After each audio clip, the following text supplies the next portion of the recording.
to the Migration Summit 2024, organized by MIT Emerging Talent, NAML, and Karam Foundation. My name is Lorraine Charles, and I'm the founder and executive director of NAML. The summit is a week-long global convening designed to build bridges between diverse communities of displaced learners, universities, companies, social enterprises, policymakers, employers, and governments around key challenges and opportunities for refugee and migrant communities. This year, we're exploring the theme of unlocking and engaging talent, pathways for dignified work, through virtual and in-person events hosted by participating organizations around the world. And we're really conscious about some of these words: dignified work. Just a bit of a background and what to expect today. You'll hear some opening remarks from the co-chairs, including myself, about the vision, the context, and the goals of the Migration Summit.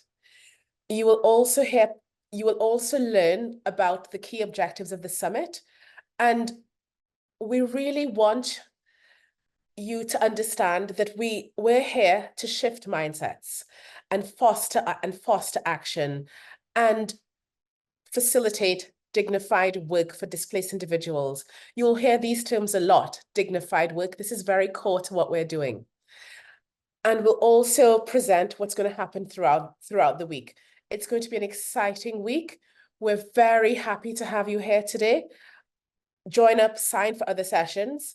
This is just the beginning of what's going to be an amazing week. And the third iteration, we think it's good. We think it's going to be the best one so far. So welcome, enjoy, sit back, and just enjoy the wonderful sessions that we have in store. I'm really happy to pass you over to Cami, who is the coordinator of the summit. Cami, welcome, and take everyone through what to expect today. Thank you so much, Lorraine, and hello, welcome everyone. I am so excited. I honestly sometimes can't believe I'm sort of introducing words to the third Migration Summit.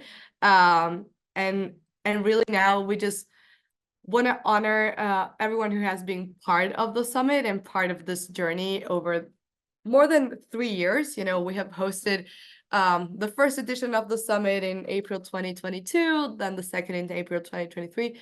But it's really coming from an understanding and unified vision from different members of the 3 partner organizations. I think even since 2019, when I wasn't even part of the summit. And so I'll try to honor, some of those initial questions that then ignited us to, build what we're doing now. And hopefully you can join us for this week of events as we try, to reach, the goals that we have, with the understanding that we need to obtain that only with working together. And so that's exactly it. The first sort of initial question was, how can we design a conference that bridges the gaps and silos that get into the way of collaboration? I think we all heard the word silos since the first Migration Summit, and I think it's still a challenge. How can we all sort of benefit from the amazing work that others are doing in the refugee education and employment sector? And so, can we create a conference that has everything of that and fosters sort of a community of individuals working towards the same goal?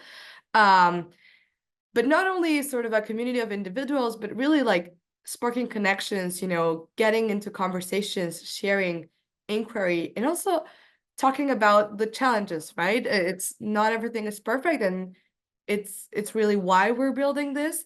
And so how can we foster that community and co-create those solutions to the challenges all together? And most importantly, how can we center the perspectives and experiences of displaced individuals as we work together?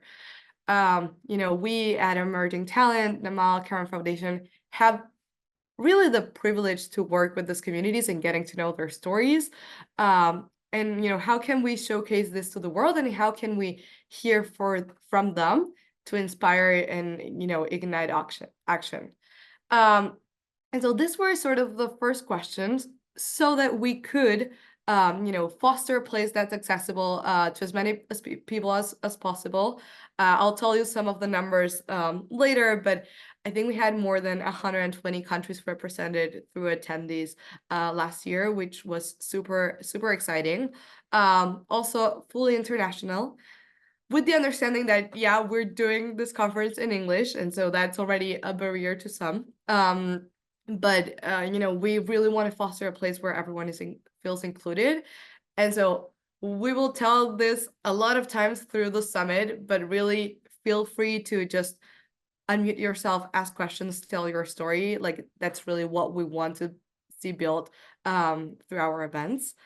And then, we hope that through these 12 events that we will be hosting this week, we can really have spark concrete actions, right? And so how can we co-create between the individuals and in participating organizations, prototypes, toolkits, recommendations, proposals. This year, we're concretely targeting employers and corporates, and I'll tell you more about the vision for year 3.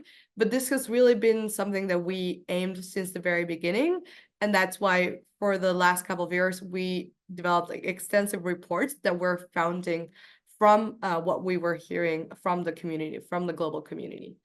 And again, the main goal, address critical opportunities and challenges in education and livelihood for displaced communities. And really, this is for everyone, but very much for ourselves too, in terms of how can we enhance our own educational offerings. Like an emerging talent, we hope to develop education to employment pathways, but it really comes with a lot of challenges and learnings. And so how can we share that with others, and how can we enhance our own offerings as we do so? Okay, so this was the vision of the summit, and this is what we have done so far. So in 2022, we did in April, the full month of events, I think more than 40 events focused on education and workforce development in displacement. 2023, we went bigger, I think probably crazier, when we hosted more than 80 events on co-creating pathways for learning, livelihood, and dignity. And we have had such amazing learners, and all because of the power of building community. And so just sharing some of the numbers that probably a lot of you have seen if you have been part of the Migration Summit in the past. But we had more than 3,000 participants, more than 300 panelists, 100 participating organizations, more than 120 events, and more than 120 countries represented. And so I'll tell you more in a little bit about what we're building for this year, but we hope to really continue working on our communications materials so that we can continue to showcase all the things that we did in the past. And we have some interactive pages coming up in the website to do so that folks can really, revisit the events that we have done in the past, and also learn what other amazing organizations are doing in the space, and so that we can continue, bridging the silos that we mentioned in the very beginning. So this was all great. These are amazing numbers, but we also felt that maybe sometimes when we are going so big, we're missing sort of the concrete, tangible actions, and getting into specific conversations on one topic. I remember, yes, like last year on co-creating pathways for learning, livelihood, and dignity, the topics were so broad that they were amazing, but sometimes we were sort of missing that line that connected all events. And so that's why we went sort of back and decided for this year to reduce the scope of events. And so let me tell you just briefly about the 2024 visions. And so again, here are some of the questions that sort of sparked what we're building today. And I really want to say that I am sort of voicing this over, but really we have had an amazing organizing community from individuals around the world. So these questions that I'm saying, it's really something that was built with a community since early 2024. But I'll just share some of those questions that now are leading us to where we are right now. And so what conditions are needed to be in place for displaced communities to thrive in the employment sector concretely. And, if we are talking about employment, we need to talk about the employers and the corporates. And this really, brought to us how much we needed to shift mindsets, right? And so how can we showcase the often underestimated talent and potential that the communities that we serve have, with a particular emphasis on corporate stakeholders. And, you can see it there, but essentially, as Lorraine was mentioning, what guided most of the vision for this year was thinking of stable livelihoods, of decent work, of the challenges, but also like how can we overcome. So it's not telling like this is all perfect. It's really there are a lot of challenges, but let's work on co-create and build solutions together. And so this is what we have been working on over the past months. And that's why the theme for this year, as you all probably already know if you are here with us, is unlocking and engaging talent, pathways for dignified work. So I hope that if you're here, you will continue to join us at different events. But let me tell you a little more about what the Migration Summit 2024 is about. So the main goals, as I was mentioning, the first, shift mindsets about the positions migrants should occupy in the employment space. Then concretely, and we know this is a big goal, and we hope to attain this through our virtual events, but through a big global campaign.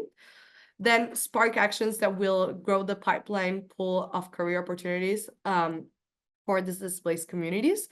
And that's why we really are designing some sessions concretely for corporates to share, some of the great things that they have been doing and, how can they overcome some of the challenges. And lastly, and this is going beyond the week of events, develop a global campaign with resources and materials to help the main goals. And so, as I was saying, we are privileged enough to know these amazing communities. And so how can we showcase these stories? We already have some on the website. We will continue to add some others.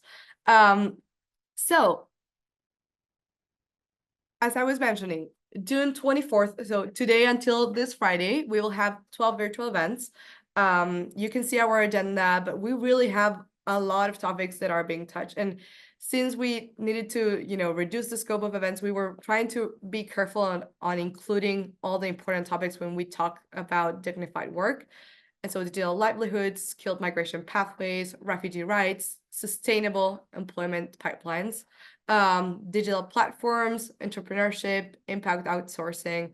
And so I am very excited to learn, and I hope that you are as excited as we are, to hear and learn from other organizations working in the field. And maybe something that we yet cannot see much, but this is really something that we're working a lot on the back end, is that from today until July 21st, we are supporting 17 in-person events in locations around the world. You're not seeing much of that because most are for registered individuals only, but some are public, and so we will sure to be sharing that on social media.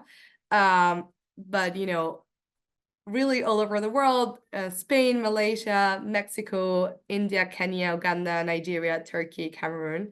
We're so excited. It goes from design workshops to showcasing some of the stories, and so we're really excited about that and hope to share all that through July and August with you too. And as I was mentioning, develop a global communications campaign with informative content coming out of all the sessions with personalized stories. And we will be doing that with a gallery wall that we're developing as of now, called Portraits of Talent, and with many more resources added to the website. So as an example, we're creating an interactive map to show all the participating organizations and their work that have been engaged in the past with us. Okay, so I feel I talked a lot. I wanted to be quick, but I also really wanted to honor all that we've done in the past. But now I just want to introduce our three amazing co-chairs of the summit so that we can hear a bit about their experience and also the why of the organizations that are co-hosting the summit. And so I'm thrilled to introduce Megan Mitchell, Associate Director of Pathways for Talent at the Jamil World Education Lab, to talk about the why at MIT. Thank you so much, everyone. This is so exciting. Unlike a lot of the people you're going to hear from today, this is actually my first Migration Summit. So I feel so privileged and so honored to be here and to have been a part of the organizing team to this point, but also just to watch the incredible community bring together all the great work. I mean, you heard from Camilla some of just the excellent events and materials and assets that the team is putting together this year. As Camilla said, my name is Megan Mitchell. I am the Associate Director of Pathways for Talent at the Jamil World Education Lab, which is a new name to many of you, I'm sure. But about a year ago, and right around when I joined this part of MIT, actually MIT React, which I think is probably a much more familiar name and brand to many of you, actually transitioned to become Emerging Talent and to be a part of the Jamil World Education Lab. I'm going to call it JWELS because it's a little bit less of a mouthful. And the JWEL is actually a part of MIT's Division of Open Learning. So looking at MIT in the world and how can we serve the world, not just people in this little section of the US and the Boston area and the students that are here. So, JWEL's mission is education designed for everyone to thrive. I think you start to see where emerging talent, React, all of that comes in and comes together for Migration Summit and some of the work we do. But how do we do this? How does JWEL do this? It's through engaging, educating, technologists, educators, policymakers in addressing the types of opportunities that we need for educational innovation. And Pathways for Talent is an incredibly important part of that. So long, universities have sought to serve the same cluster of people at kind of the top of we'll say at the top of the pyramid, right? But that is not where all the talent lives. That talent is equally displaced across so many different economic levels, backgrounds, geopolitical situations, and the like. And so it's really important to us at JWEL and Emerging Talent and Pathways for Talent to understand how we can better equip not just MIT, but other universities and other educators around the world to support everyone. And so that was, that's really our why. And so, as I said, this is my first year here at the Migration Summit, and I owe a debt of gratitude to the two other co-chairs of the organizing committee and their organizations. First of all, Lorraine Charles at NAMAL and Dimitri Fadel at Karam Foundation. They have much deeper knowledge and reach and contacts in this space, and have just been such guiding lights for helping direct what we need to do. Y'all already met Camilla. And she keeps me online and on task, and has been so integral in all parts of the Migration Summit. And then Izzy and Suha are Izzy the operational genius, Suha the creative brain, and then all the volunteers and all the different folks who have helped put this together, including many of you know Lana Cook, and I certainly what she helped build with the rest of the team and so many of you here laid such a beautiful foundation, not just for this Migration Summit, but for the work that Emerging Talent and JWEL are able to do. She's still at MIT, so she's still nearby and at the MIT Systems Awareness Lab. She might even be joining us for a few of the sessions this week.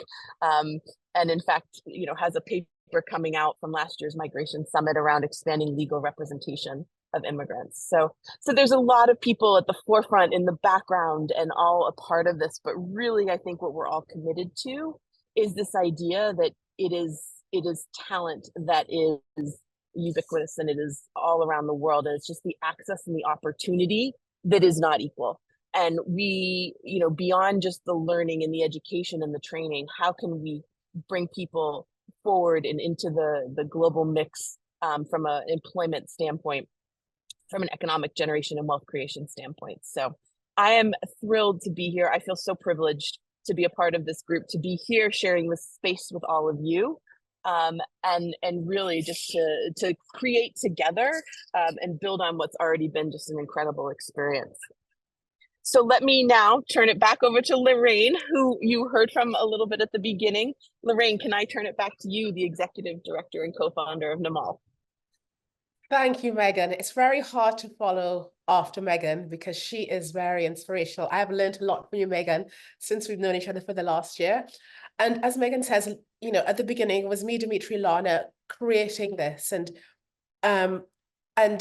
after the first year, we didn't know what we created. When we started the summit, we didn't know what we would build. And I think looking back, and it's always hard for me to look back, I'm always looking forward, what comes next? How do we grow? How do we get bigger? I have to really stop myself to look back. When I look back, I'm so proud of what we achieved.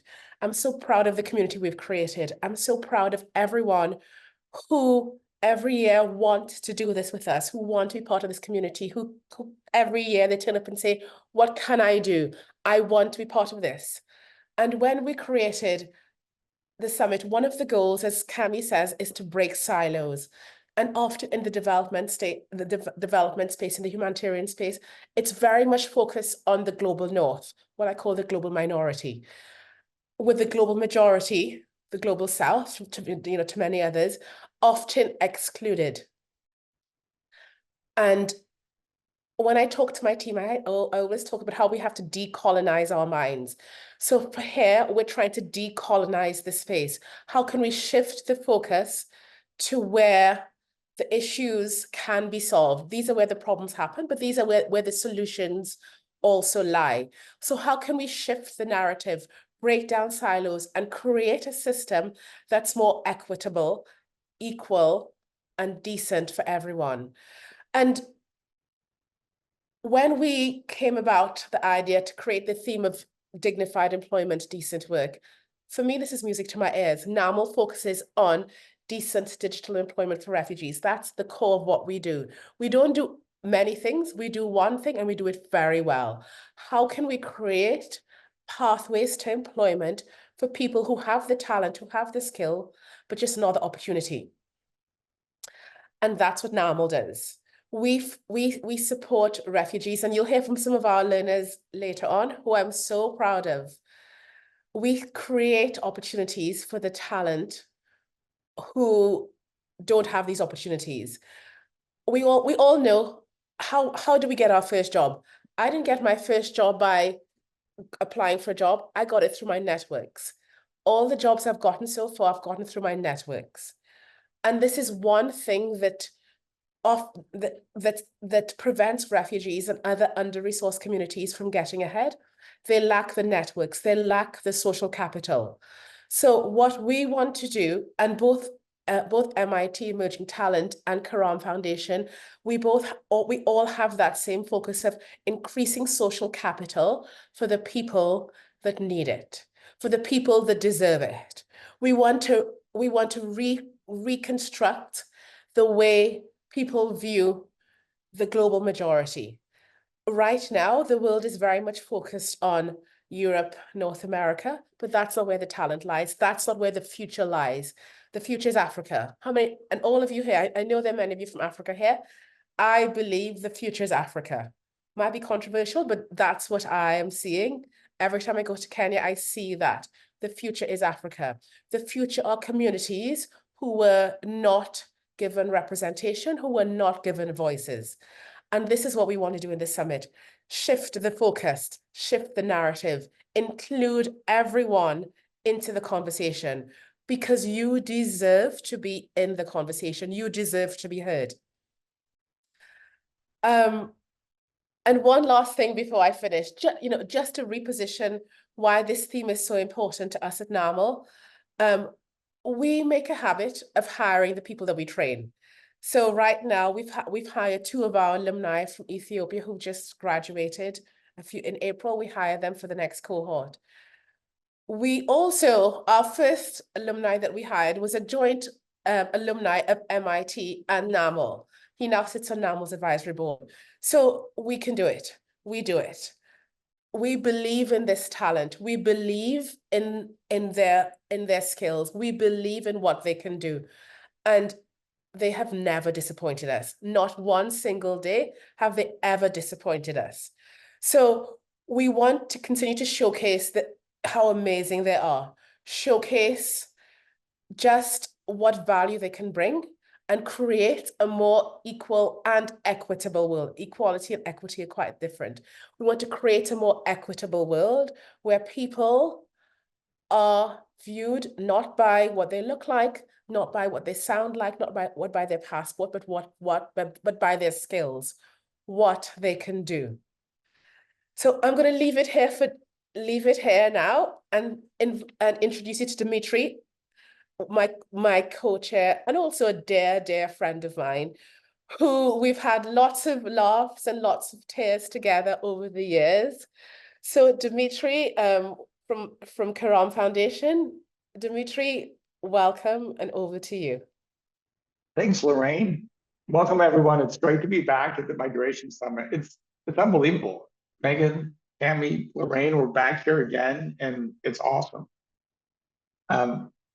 It's great to have the community support this program, and all our organizations lead this summit too. But the truth is, there's a secret behind this. And listening to Tammy talk about the history and the path that the Migration Summit takes, it really is about the growth of the community that's here today and has made this event grow and emerge into the way it is today, thematically, organizationally. But really, the way this happens is because we have a smart and energetic organizing committee that really brings the event together. Their input, their hard work, their creativity, their energy, their intelligence, their talents is really what makes this happen. So if you just want to take a moment and applaud the organizing committee, because without the leadership of people like Tammy and Izzy and Suha and Sonia and Theo and Tessa and Azam and Belle, Alita, Amy, Chanel, I'm not going to get to all the names, but thank you so much, because this convening, this global conversation happens because of you. It's not an accident. It's not magic. It's hard work. And we appreciate you so much. Thank you. Thanks for making this week happen. And we're really looking forward to it. Thank you. Karam Foundation, who I have the privilege of working for, is really centered on providing opportunities for Syrian refugees in Turkey. We have 3 core programs: family, studios, and scholars. And they're all centered on ensuring that young people have access to education. They have exceptional opportunities to learn new skills in great facilities with supportive and mentoring staff. And then they continue their education careers with even more potential and confidence. The learning and skills that we make accessible in Karam are inspired by the aspirations and ambitions of our students and staff in the communities they live in and the communities that we hope they will lead one day. If we compare the skill set of the students in completing Karam or Namal or MIT Emerging Talent, they're really off the charts globally. I mean, you can make this comparison with the skill sets that our students graduate with and the skill sets of programs that are part of this program graduate with, and they just don't compare. They're exceptionally well skilled. Studies will make this point. Our students' narratives and stories make this point. And our students do succeed when they get the opportunity to share their skills and potential. Karam means generosity in Arabic. In my thinking, the theme of the summit this year is also about generosity. It's the generosity of opportunity to work, to succeed. But it's not an opportunity that's about charitable or one that's imposed, but it's really about one that makes sense. And it's the time to bring an opportunity that's been neglected so far. And making this bridge between skill and employment is so vital. And I think as we get into this week, we're going to hear more about how this happened and how it can happen more. Work, employment, access to capital markets, banking, the ability to contribute to local and global economies. is both a reasonable expectation and, quite candidly, it's a human right. When it happens, it transforms individuals and families, but also employers and markets. We're at a point in human history where employing all willing talent across the globe is vital and necessary, and it's the smart thing to do. This week, we're going to hear from companies and organizations and entrepreneurs and investors who make this happen and have ideas for scaling solutions. And we're going to hear from the people that have this skill and that can change organizations and create new organizations and new companies and new markets. So I think it's going to be an incredible conversation, an incredible time to learn and listen. For us, for me, for the organization that's Karam, the opportunity to work and achieve the potential and aspirations of all our students are the core objectives. So I'm excited to learn and hear this week from all the aspiring students and entrepreneurs and the employers and the organizations and the companies who can advance their ideas and make this bridge a reality, regardless of where people live. So Lorraine, I'm going to pass it back to you. Let's get this conversation started. It's going to be an exciting week. Thank you. Thanks, Dimitri. So this section, stories from the community. Yeah, stories from the community. We're going to hear from a couple of NAML alumni who graduated from NAML's Digital Livelihoods program in Kenya, and one. So you'll hear from Daniel Utrecht, who graduated from Digital Livelihoods program in Kenya, and he's working on one of the platforms that we partner with called Appen. And Murad, another alumni who graduated from our Ethiopia program as a full-stack web developer. We'll hear from both of them and hear their stories. Murad and Daniel, are you there? Can we spotlight them as well with me? Yes, I'm here. Good. Hold on, we just Hi there. and if you can turn your cameras on, can we spotlight? Yes, amazing. And Daniel, can we spotlight him as well? Okay, so first of all, can you introduce yourself? Yeah, amazing. So happy to see you both. Can you introduce yourself? Maybe Murad, you want to go first? Introduce yourself. And Okay. what are 3 adjectives that describe you as a person? Hello, everyone. My name is Murad. I am a Yemeni refugee living in Ethiopia. I am organized, patient, and helpful. I am deeply honored to speak to you today. And Daniel? Hi, everyone. It's an honor to be here. It's good to see familiar faces. Lorraine, good to see you, Sonia and Tessa. Good to see you all. I'm Daniel Uboa. I'm originally from South Sudan, but I'm a refugee currently residing in Nairobi, but registered as a refugee in Kakuma. The adjectives that describe me most is passionate, innovative, and diligent. Amazing. So I'm going to ask you some questions, but please feel free to elaborate beyond the questions. I know you both are amazing speakers. You both are amazing storytellers. So tell us your story. So maybe Daniel, I'll go back to you. You've been working on Appen as part of the NAML program. Can you share some of your experiences and about how you feel about, having a lifeline to work? Oh yeah, well, I've been working on Appen since the beginning of the year, and working as on the platform as part of the NAML program has been a rewarding experience. I've been able to engage in diverse tasks such as data annotation and linguistic projects, and which also have improved my analytical skills and also my technical skills as well. The platform has allowed me to enhance my skills in various tech tasks and improve my understanding on AI and machine learning data sets as well. I have also collaborated with a diverse groups of professionals, and my progress specifically includes successfully completing multiple projects, meeting tight deadlines, and consistently receiving positive feedback from my work quality and reliability as well. Amazing. Murad, can you share with us about your journey as a trainee and, and also about the work that you're doing? Over to you, Murad.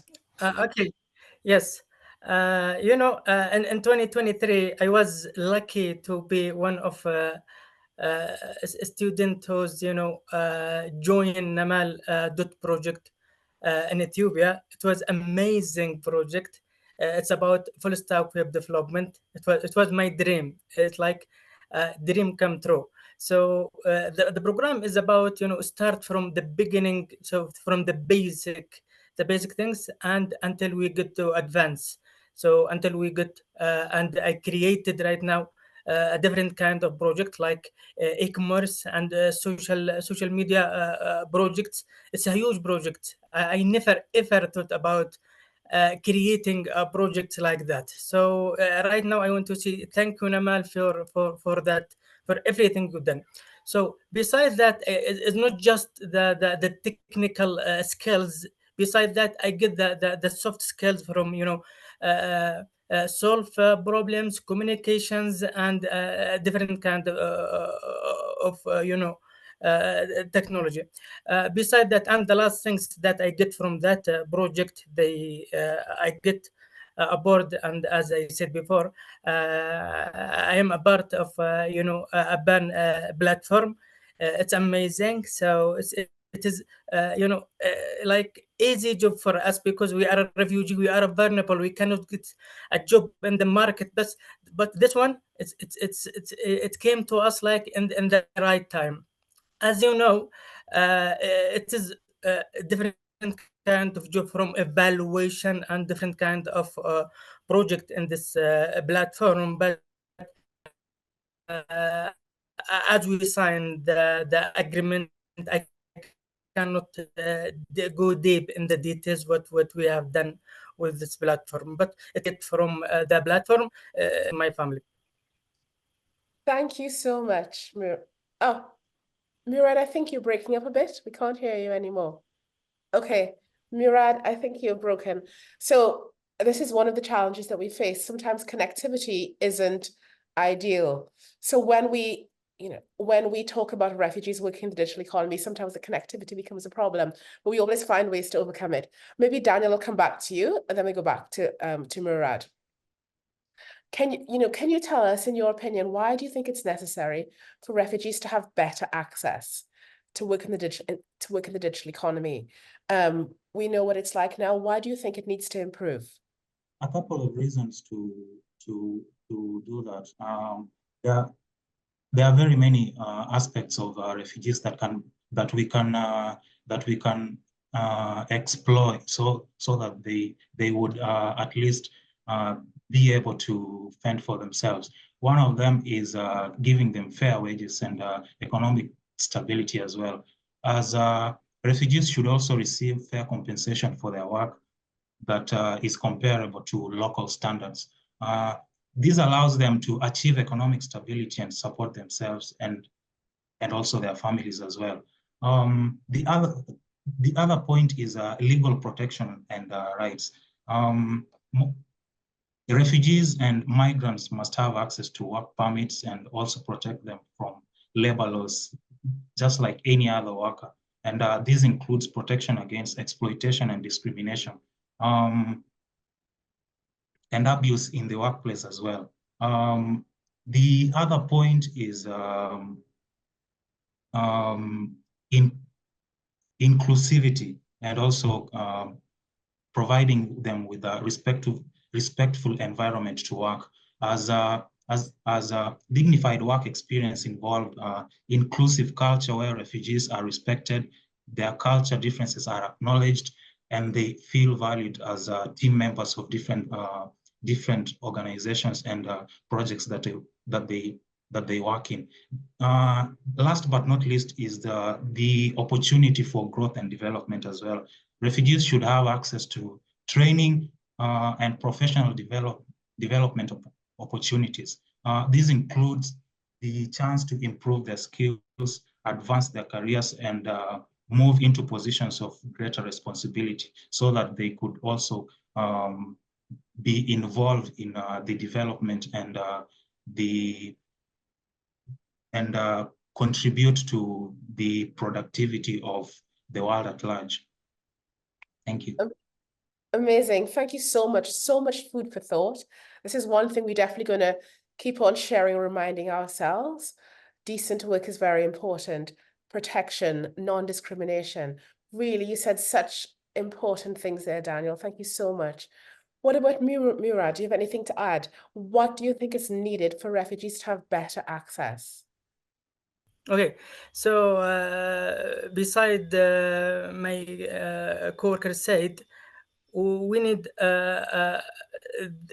this opportunity is more than, you know, because we are living in this community. I cannot even get ID or a work permit. So the only door for me is working online. So this is but as you know, because we are a vulnerable refugee and we cannot get something like a normal people. For example, I remember the experience that we faced in with Aban and Pioneer. So if there is no if there is no Namal, I cannot open account in a ban platform. If there is no Namal, I cannot open account in Pioneer, because the only things I have is the ID refugee. So the collaboration between Namal and the others organization, it makes everything easy for me. So this is the reason why we emphasize that we need a lot of support. We need a lot of, you know, a lot of help, especially with the documentation and infrastructure support, like stable internet and tools that, you know, we need to be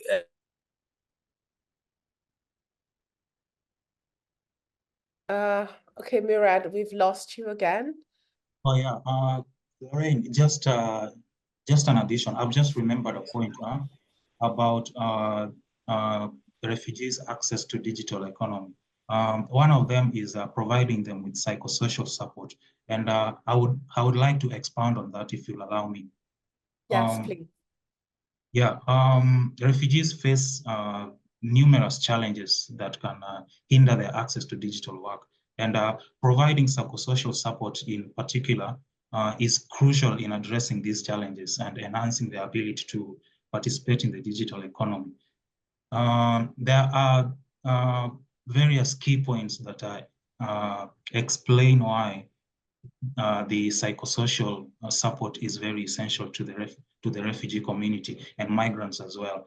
One of them is trauma and mental health, and it's very important to emphasize on the mental health of the refugees, because many refugees have experienced traumatic events such as war, persecution, and displacement. This trauma may lead to mental health issues such as PTSD, anxiety, and depression, and impair their ability to focus and learn skills and engage in work as well. Psychosocial support will provide them with the access to counseling, mental health services, and helping them with their cope with their past experiences and improving their overall well-being. The other part of the psychosocial support may be social isolation, and that can be approached by rebuilding social networks for refugees, because refugees often lose their social networks when they flee their home countries. And our psychosocial support programs, like the one by the JRS in Kakuma, can help them build new connections, and which are crucial for emotional support and accessing job opportunities as well. The third point is cultural adjustment. By that, I mean navigating through new cultures, as the refugees must adapt to new cultural norms and work environments as well. And psychosocial support in that matter can include cultural orientation and training, helping refugees to understand and navigate these new contexts more effectively. And I'll go through these points very quickly. The fourth point is self-esteem and confidence. many refugees have experienced loss of identity and self-worth due to their displacement. These programs of psychosocial support can help them with their self-esteem and confidence, which are essential in taking on new challenges and pursuing digital work opportunities as well. And also resilience and adaptability. Psychosocial support in this aspect will help refugees build resilience and enable them to better handle challenges and uncertainties associated with finding and maintaining digital work as well. And also, the psychosocial support helps in addressing discrimination and stigma, as refugees often face discrimination and stigma which can affect their job prospects. And psychosocial support helps in coping with this and also helps them overcome these barriers. And support programs can also play a role in raising awareness and advocating for more inclusive policies and practices in these digital work sectors. And by addressing these factors, refugees can better navigate complexities and of integrating into the digital workforce, leading to improved job prospects, economic stability, and the overall quality of life. Daniel, amazing. You could not have said it better. And organizations and programs often overlook the importance of psychosocial well-being. So thank you for making that a big focus of today, because this is something that is often overlooked, but is hugely important. So thank you for that. I'm going to come back to you, Murad. Tell me, for you, what does a dignified work experience look like? Murad, are you there? Oh, I think he's frozen. Okay, maybe Daniel, last question to you, and then we'll hand back to Cami. For you, oh, Murad, are you there? No, he's not there, is he? Okay, Daniel, last question for you, and please, feel free to be brief.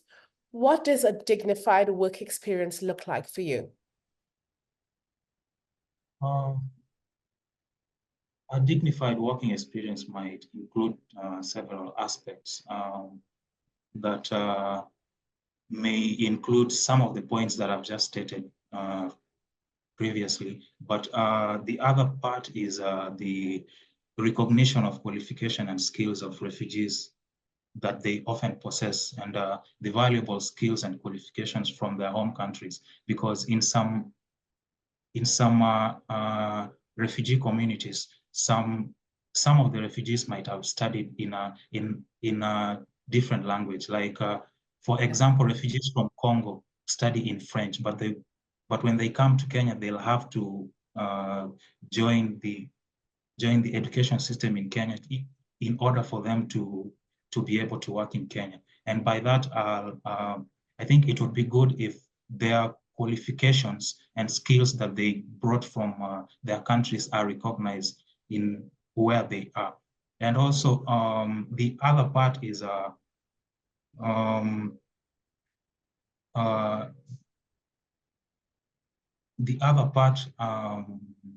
also, I think it touches mostly on the points that I've just just said earlier. Yeah, amazing. Thank you so much, Daniel. Murad, I'm really sorry that we lost connection from you. But Daniel, thank you so much. I think you've given us so much thought and things that we will go away and think about how to do. And and everyone in the community, so often we forget about mental health. We forget about how important this is to help us work. It's not just something that, that's written about. It's something that we really need to focus on. How can we make sure that we have, that we feel good mentally and physically? Cami, I'm going to pass it over back to you. And thank you, Murad, and thank you, Daniel. Thank you. Cami, over to you. Thank you so much. It was so inspiring, Daniel and Murad. And I think exactly as Lorraine said, it's also, you know, sparking that actions, but recognizing all the things that we need to do. Sometimes, you know, there's this wish from, you know, organizations working in the space, you know, to reach more numbers and, you know, target more communities, but really is how are we building this better for the ones that we're already serving with the right elements in place. And so I really appreciate your thoughtfulness coming from your experience too. And now we just really wanted to hear from everyone here on the call to understand why you're joining the summit and why you're interested in this year's theme. And some of the questions that we were already asking to Daniel and Murad, we will ask in this Slido, so that we can hear from you, you know, how does a dignified job experience look like for you? But first, you know, what are the critical topics and challenges that you hope to address through attending the summit? And so I hope that some of you are familiar with Slido, but I'll ask you, you can either scan the QR code with your phones, or you could enter slido.com and put this number that you can see. I'm pasting it on the chat. Perfect, thank you, Fio. And start responding. And there are many other options, so feel free to, you know, take a look at those before responding. And also feel free to write in the chat. We hope to also hear from some of you on why you're interested in such topics. But yeah, let's just wait for the Slido to start getting populated now.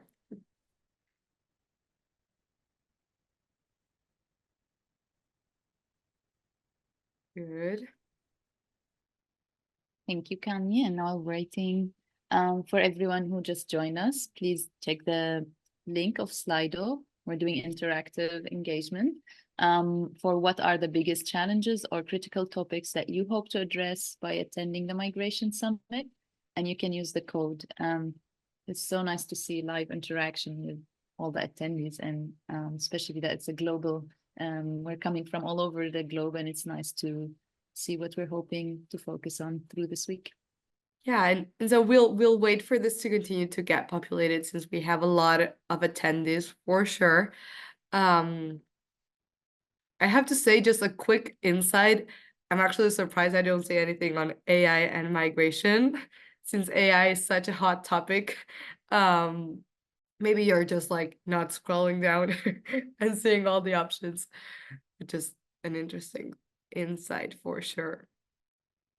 Yes, I saw in the comment, definitely there is no right answer for this. Like, this is something like experiment to see what we're all looking for, and what are the topics that we hope that we address depends from where are we in the globe and what are we working on. I think if people have other things that don't appear on this list, they should put them in the chat. Maybe there's consideration to be met, or there's topics that we should discuss. I'm surprised entrepreneurship isn't higher. See, everyone look at it from their corner. What is expected to be higher, but that's the surprise. And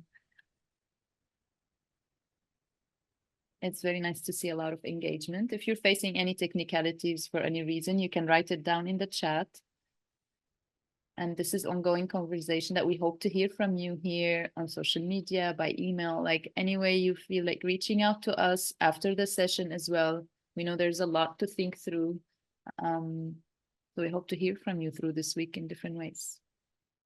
Yeah, thank you so much, Dimitri, Suha. And I mean, I won't put anyone on the spotlight, but we really want to hear from you. So if you want to raise your hands and just, you know, share you know, your selection and the why behind it, feel free to do so. I'm really looking forward to see many people through this week. And that's something beside the topic I'm also excited about. And I can see in the chat already a lot of people from Turkey and people that we know that are joining. So it's so nice to see you all there. if you feel like sharing an experience as well from your corner and your spot on what you're working on, there's definitely a space. You see Emery? If it's okay, Cami, we can also. Yeah, feel free to unmute yourself, Emery. Thank you so much. Yeah, hello everyone. Hi. Are you here? Yeah, are you hearing me? Yeah. Okay, my name is Emery Ndaizeye. I'm in Cameroon, and I'm a refugee from Burundi.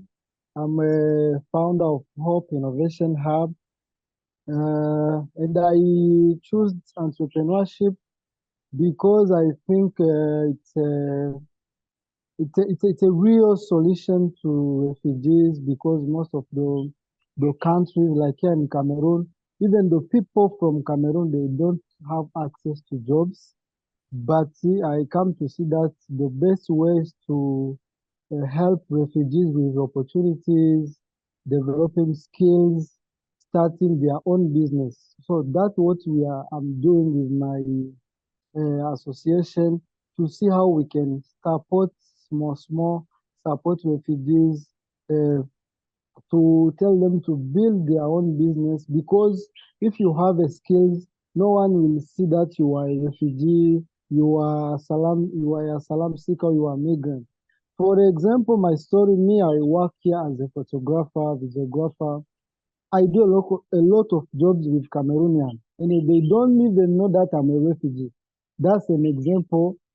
I saw that I can also attract other refugees to do entrepreneurship, and since then I earn my life here in Cameroon, even more better than Cameroonians who are waiting for jobs. There is no jobs around this time, but the solution for me, I see that it is entrepreneurship, and with the entrepreneurship, you can even start your own business online. You can start your business on site. So that's what I wanted to say, and I'm happy to be here in this summit. I'm also learning a lot, and I hope to soon to improve my project and other, to help more refugees to become self-reliant. Thank you so much. Thank you so much, Emery, for sharing your insight. And definitely entrepreneurship was a topic that we touched based quite a lot when planning, in terms of how to approach an entrepreneurship panel. And in fact, I think this Thursday, Wednesday or Thursday, we'll be hosting a panel of entrepreneurship, but focused on migrants and as job creators, and also the why of entrepreneurship for some of those migrant entrepreneurs. And we will be having some of those sharing their experience. And so I'm definitely very excited about that panel.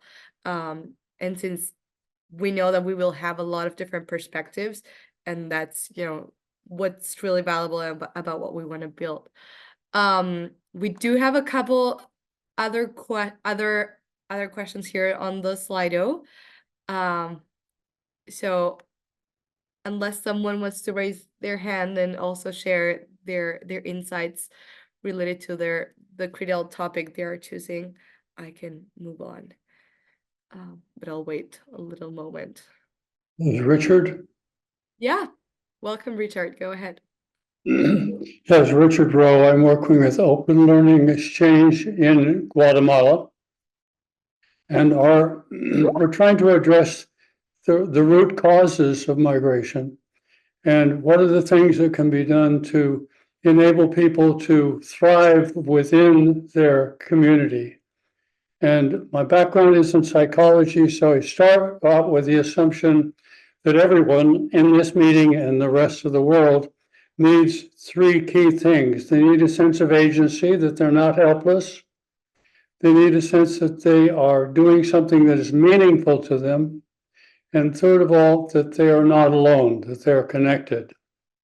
So our strategy with Open Learning Exchange, our program is called Todo Conectados. Everything is connected. And the Todo Conectados is designed to help communities identify their own problems and then solve those problems. And a key part of this is that we provide them funding that they can use to fund a startup enterprise that addresses one of their problems. So the entire program is focused around community strengthening by the people themselves in the community. And we say, you've got 3 years, we'll give you support for 3 years. And the 4th year, we'll just watch and see how well you've been able to learn to stand on your own 2 feet. So that's Todo Conectados. Thank you so much, Richard. And I think, yeah, it's again sort of reinforcing the power of connection, and you know, doing something meaningful. And that's something we always talk with the community too, because when we work with displaced communities, is also sort of trying to balance of not to put the burden on them to generate the social impact, but the reality is that with the experience that they have faced, they're also very driven to do so and to do something impactful, you know, because of their experience and because of the communities that they want to continue supporting. So thank you so much for that insight. Welcome to the Migration Summit. And I, you know, not only to you, Richard, I encourage everyone to also share the links to the organizations and the work that you do, so that we can sort of continue to get to know some of those amazing initiatives. I hope I'm not pronouncing your name incorrectly, but Ting Hinduka, feel free to unmute yourself and share. Okay, thank you so much for this great opportunity, and I hope I'm audible enough. Okay, thank you. Yes, my name is Ninduka Alpha, and I'm a refugee living in Uganda. Currently, I'm the founder of UFAT and the CEO. UFAT mostly focuses on digital literacy, that is equipping refugees in refugee camps with basic computer knowledge, and also we move to web development that can prepare them for remote work. So among the options, I chose remote work.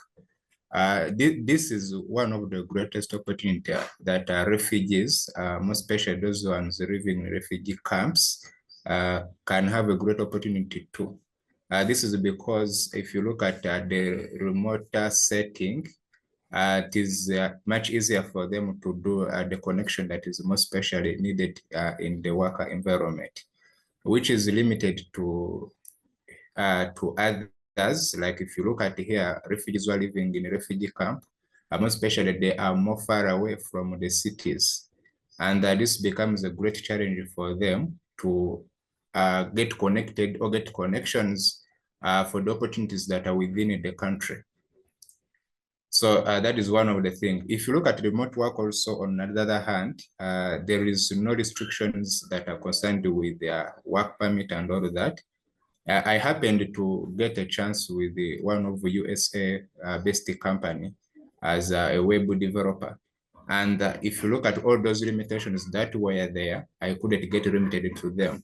If I was to be relocated in such a way, I could be getting all the things of work permit, getting visas and all of that, which is really very, very hectic, most especially for refugees who are holding refugee passports. So remote work would be a very, very great initiative if this is really put into practice and the refugees are helped into. Thank you. Thank you so much. And I think what you're mentioning is key. You know, remote work opportunities, sometimes it's mostly needed just because of exactly need, you know, of the characteristics that it provides, and sort of flexibility to that this communities need, for sure. I want to give the hand to Alida, but I think we actually have some insights already from the next. Oh no, we don't have. So I'll like move to the next interactive moment. And we just want everyone to be telling us what words best describe the employment search experience for you. We did this exercise with emerging talent a couple of weeks ago, and it was definitely very insightful. And I know this may be sort of challenging for some, and then we will sort of move into like what is a dignified work experience. And while people connect to the Slido, Alida, feel free to unmute yourself and share your experience. Hi, everyone. Can you hear me? Okay. Hi, thank you for having me here. Thanks to Lorraine for inviting me to today's session. My name is Alida Rwabalinda. I'm a former refugee. 30 years ago, I was a refugee from Rwanda. But since then, I've been able to migrate into different parts of the world. I lived in Kenya for 10 years of my life, and then I eventually migrated to the US for school and got opportunity to work in corporate, and then moved to Asia. And so right now I'm actually in Bali, Indonesia. And I started a startup called Innovate Pod, where we build teams for startups using what we call undiscovered talent. And so we tap into talent in emerging markets, focusing mostly on the tech side, so engineering teams, marketing teams, and analytics teams. As I think this question on the screen is very relevant, because I think finding work is very, confusing, stressful, and everything in between. And after, vetting 100 talent, mostly in East Africa, and trying to match them with startups in Asia, in Singapore, Indonesia, everywhere, and Australia included.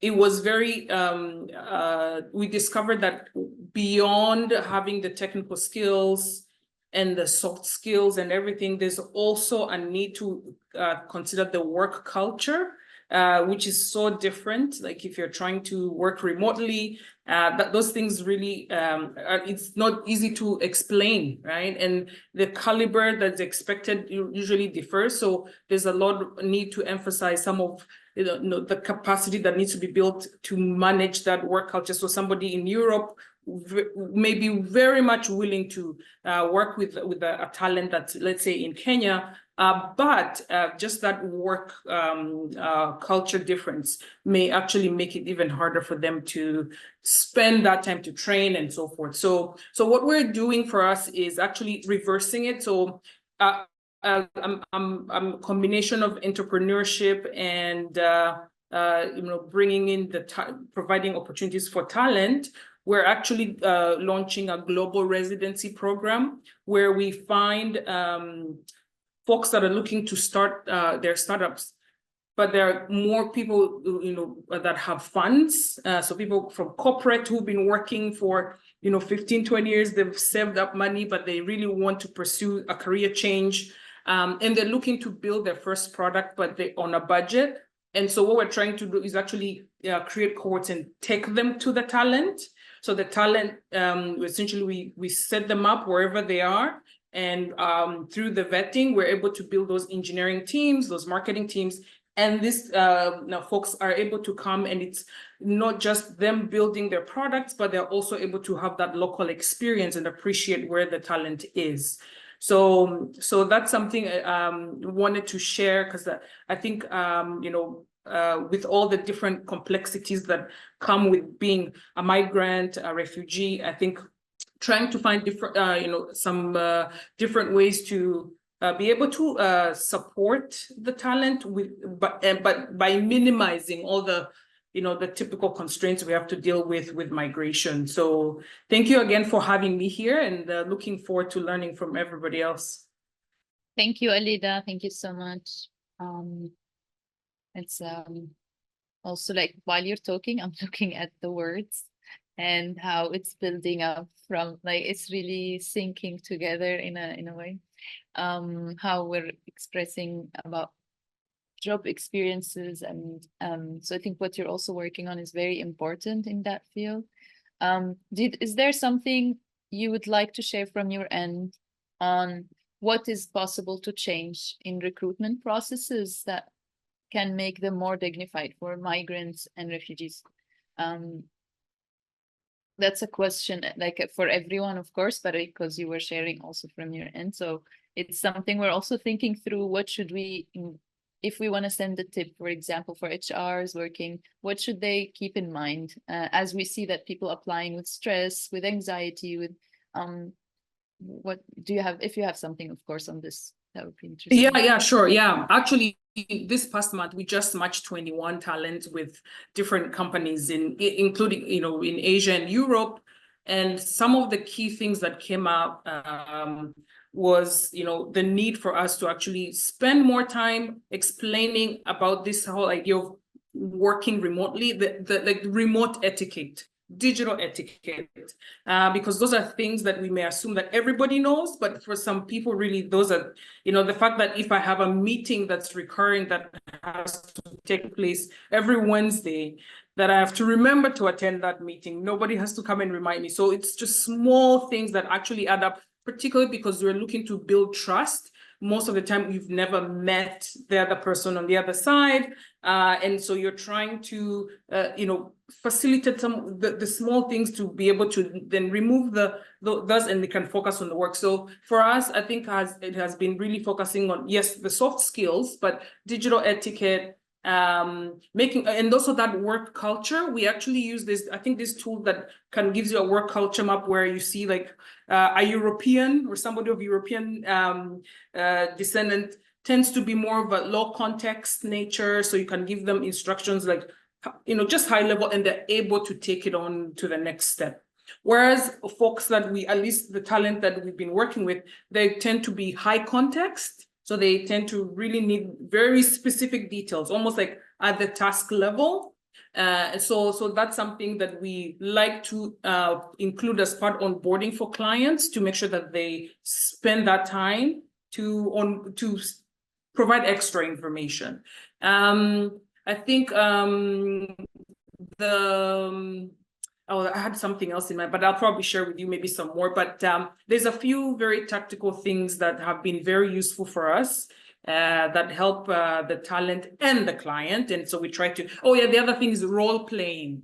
I think we noticed that talking about stuff go so far, especially for people with needing high context. So we tend to do lots of role play. So we implemented co-working sessions, where essentially it's like a session where you can come and you share your work and we can critique it, or you can give us a scenario of like, I'm working with somebody and this is what's happening. And then we're able to actually role play, because that gives them confidence. So we tend to really be very practical and give them like some safe place to try and mess up before they go to the real world. So hopefully. Thank you so much, Alida. And I really just maybe want to pause for a little bit. I hope that everyone is already seeing the word cloud. I think it's very powerful. Definitely, unfortunately, I cannot say eye-opening because we know it. But I think it's tricky also to see that we don't have any positive word here, right? But we definitely have a lot of passion and want to, work towards this. And it's essential to just like better understand, what is confusing about the process, what is overwhelming, what is disappointing. I always love to say that if we are learning, we're already, gaining, but at the same time, it is tiring to learn for years when there's when it's not built for us, right? And so I just think I appreciate everyone just like opening and sharing your insights. Hopefully when we see that we're not alone sort of going through this process, it can also motivate to co-create and collaborate together. But we will make sure to bring this to every session, because there's sort of a basic understanding of what is happening and what is needed to. And just maybe to, sorry, Suha, and maybe just like to live in a more sort of motivating mode, we wanted maybe to move to the next word cloud, which is what words describe a dignified job experience. So we know what's not working. What would you want to see? So that we can all sort of hear from each other. So yeah, I'll just mute and start seeing the word cloud populating, which I love. Tammy, I was just going to add from the job search experience words, how similar those words are applied for everyone around the world. The job search process is so frustrating and demotivating and demoralizing, but from the things that Alida shared with us, it's also very nuanced. And I think it's getting to the specific solutions and circumstances that will allow, I think, the conversations that we have this week to advance solutions, not just for this community, but globally, right? It's a very different world. And when you're talking about, you know, digital and remote work, and Lorraine can say so much more about this, it's very different circumstances, a different work culture, and different integration, onboarding of different types of learners and workers, right? Yeah, and if I can jump into that, Dimitri, Alida, thank you for that really fantastic insight. And I like when you spoke about how we need to really support with the work culture, because I think we take it for granted about work culture being, about work culture being the same everywhere. We know it's not the same everywhere. And I think we have to understand, how can we actually support the talent that we're working with to be successful? So it's not just giving them, teaching them to be a developer or a digital marketer or a translator. It's not just about the technical skills, because that only goes so far. How can we get them to the next stage where they actually feel confident to engage with the work culture? Because even if they get the job, without this understanding of how to navigate this remote work culture, they won't keep the job. So this saying, technical skills will get us the job, soft skills will make us keep the job. How do we then need to create an understanding that this is so much more vital than just teaching someone to code, or teaching someone to write, or teaching someone to translate? We really need to, to share that supporting the talent to understand the work culture, but also supporting the culture to, to sort of meet us halfway. So that's why I feel passionate about the remote work culture, because it's not just dominated by one particular culture. It's sort of something that has emerged as a collective of different cultures working in this space. But it still needs people to understand what's required to be successful in this space. So thank you, Alida. Really, really valuable comments from you. Thank you. Yeah, thank you, Lorraine. Thank you, Alida. And please join us in future sessions. What your input is super important, and what the work that you're doing, you and a lot of people joining here. This is the beginning of this week, and I hope that set us through, the flow of different sessions and topics, so we can engage and hopefully also come out with solutions on different corners. We know that challenges are big, but at least if we unlock few solutions, make connections, and learn from each other. I really like the role playing that you mentioned, Alida, for example. It as we saw, it's very stressful to be looking for a job. So having someone to be able to practice with is super important. A lot of people struggle with CVs, interviews, and to know that someone on the other preparing you for important. So I really appreciate that part as well. And it's so nice to see this one, which is more into inclusivity, what we are living and what we're hoping to reach. And I hope, unfortunately, the gap is big, but our hopes are big. It's so nice to see that also there are many, what is dignified job experience look like as collaboration, be understood, be inclusive. When you look at all this list, it seems doable. It seems like it's something as HR and humans in companies, it's solvable. There's a lot of things in the world that is not solving, maybe we cannot work on, but this is something that could be tackled, I would say. Yeah, thanks everyone for adding to this, to be fair, to be fun. I love the fun part. It's important as well. Yeah, I think also when we think about a dignified job experience, I think it looks different for everyone as well. I think there's a lot of overlap, which is why word cloud is interesting, because you get to see the bigger words, the ones that multiple people have in common. And I'm sure there's big overlap, but I think it does look a bit different for everyone. So it is really interesting getting everyone's inputs on what that looks like for you.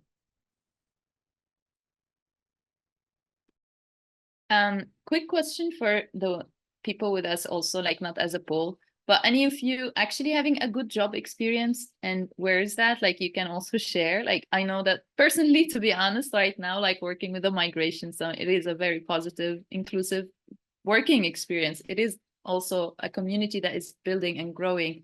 I'm sure also, like we heard from Murad and from Daniel in Namal and their working experience.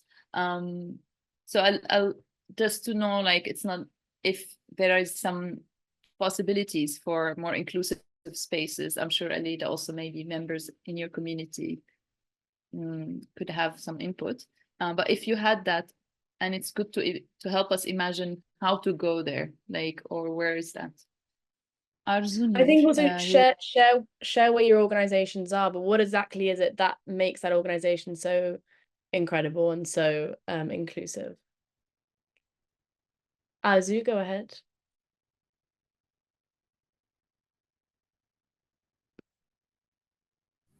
Thank you for giving me the opportunity. I am Arzu Noor, currently living in Pakistan, originally from Afghanistan. Based on your question, I had a great job experience in my previous job, where I worked as a human resource assistant in one of the hospitals in Afghanistan.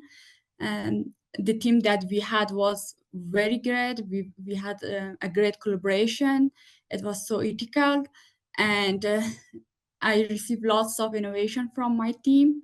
It was a great experience. While I'm very sad that I lost my job because I'm a woman, and I don't have right to go to work. And but based on your question, I just lots of my great memories where I had the right to go to work and have a job just came to my mind, and I just wanted to share it with you. Thank you. Thank you. And I'm really sorry I have to go through this. It's beyond injustice. I think at some point I was telling the organizing committee as well, I moved recently to another country, and I felt like, so as you said, like when you remember working experience, sometimes it pushes us ahead, like it gives you good memories and put us into perspective. I hope that you can gain that again, and you can have a community online until then. Thanks for sharing. Thank you. Thank you so much, everyone. And so, I mean, I can't believe it's almost the end, but I want to be fair with timing and respectful with everyone's time. Thank you so much for engaging with the Slido. We really wanted to make this interactive and just hear from you too. And hopefully we can continue to do so over the next sessions. We will be sharing this word clouds on our social media channels soon. And hopefully we can continue having that conversation, you know, over the comments on the channels, and, you know, you sharing your own experience.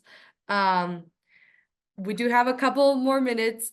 Maybe we can just like quickly share. Again, everyone is invited to the 12 events happening this week. In fact, we have one starting in half an hour with Talent Beyond Boundaries, focused on skilled migration pathways. Not only on the existing skilled migration pathways, but also what are some of the successful experiences that Talent Beyond Boundaries has had with corporates around the world, and how they are applying that work, you know, to help with skilled migration. I think that's super interesting. It's also very hard work, but just let's learn from that. Hopefully we're already sharing the links to the agenda.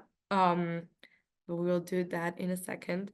But I just appreciate everyone for joining, and I'll open the floor in case anyone else wants to chime in and say something. But I hope to see you soon on many other sessions. Yeah, I just want to jump in and say that it was a brilliant first session just to open up this kind of third edition. And thank you everyone for sharing all your thoughts and perspectives and sharing everything in the Slidos. And as we touched on in this session, this year we're really focusing on sort of pathways to dignified employment, and we're really aiming to take that next step and actually sparking action. So as Daniel said, I think accessibility and inclusivity really lays the foundation for decent and dignified work, and that's really what we've curated these sessions around. So as previous years, we want to sort of honor and celebrate the skills, the warmth, the accomplishments that refugees and migrants bring, and we want to sort of unlock and engage the talent within these fantastic communities, and that's where our title comes in: unlocking and engaging talent, pathways for dignified work. I also want to say that a recording of today's session will be captioned and published on the Migration Summit YouTube channel. So if you want to rewatch the session, or if you missed it, or if you want to share it with anyone, you can find it there. We'll send the link over now.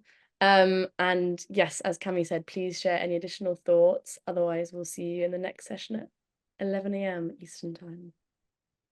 Yeah, and maybe just something I love to do when I close. Let's show what a global community we are. Maybe before you drop out, you can unmute yourself and say goodbye in your native language or whatever language you have. And so in my case, I'm from Uruguay, so ciao. Goodbye. Ciao, gracias.